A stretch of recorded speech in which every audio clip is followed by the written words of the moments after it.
here I am in a room by myself with no people. If you made it here, welcome. Don't forget to subscribe below, give this video a thumbs up, and comment if you're feeling extra loving today.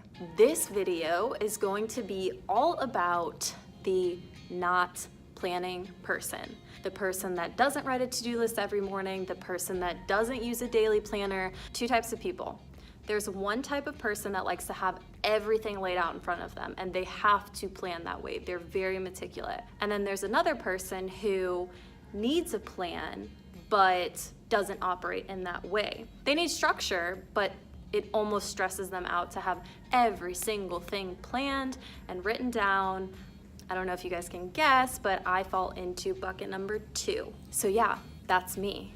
And if that is also you, then we're gonna talk about how we operate and ways that I have found to be the most efficient for the number 2 person. Number 1 person, if you're listening, you might learn some things that could help you as well.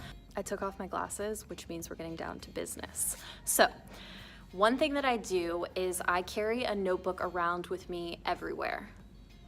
Cue notebook. Depending on when I start working for my day, I sit down and I write all of the thoughts that are top of mind. When I do that, when I dump my thoughts onto paper, it makes me feel like my brain is lighter.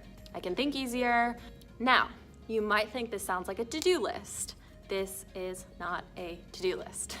I don't write this list of things that I feel like I have to get done by the end of the day. I simply write what is top of mind. I said I don't use a to-do list, but what I do use, hold on, is a running list of things that need to get done. So if there's something in my head where I'm like, okay, I have to get this done at some point, maybe not today, but in general, I put it into a bulleted list, a bulleted note list on my computer. And I review that list every few days.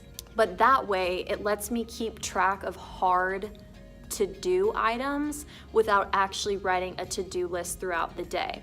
If you're a Mac/Apple user, on computers but phones as well, Apple computers, you can now use tasks. It bullets, so it makes a little hole that you can click and then it checks that off your list. We love checking things off. I still get satisfaction from, I did that.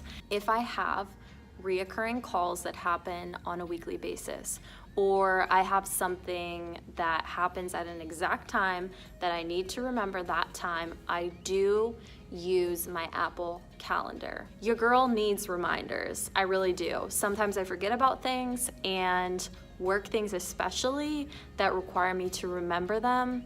I must remember them, I must put them in the Outlook, or not the Outlook calendar, the Apple Calendar.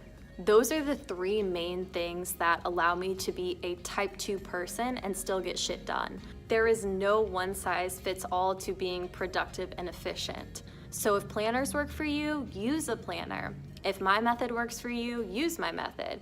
If a combination of type 1 and type 2 works for you, then use a combination.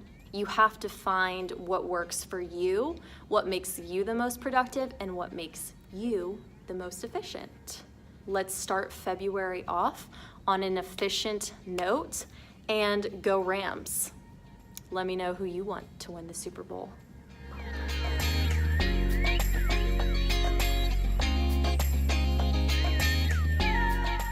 The most awkward encounter ever just happened because some guy just walked in because I didn't realize his stuff was in here, and he said that I look like I'm being creative, so I'll take that as a compliment, but it was also very awkward, so I guess I don't have this room to myself.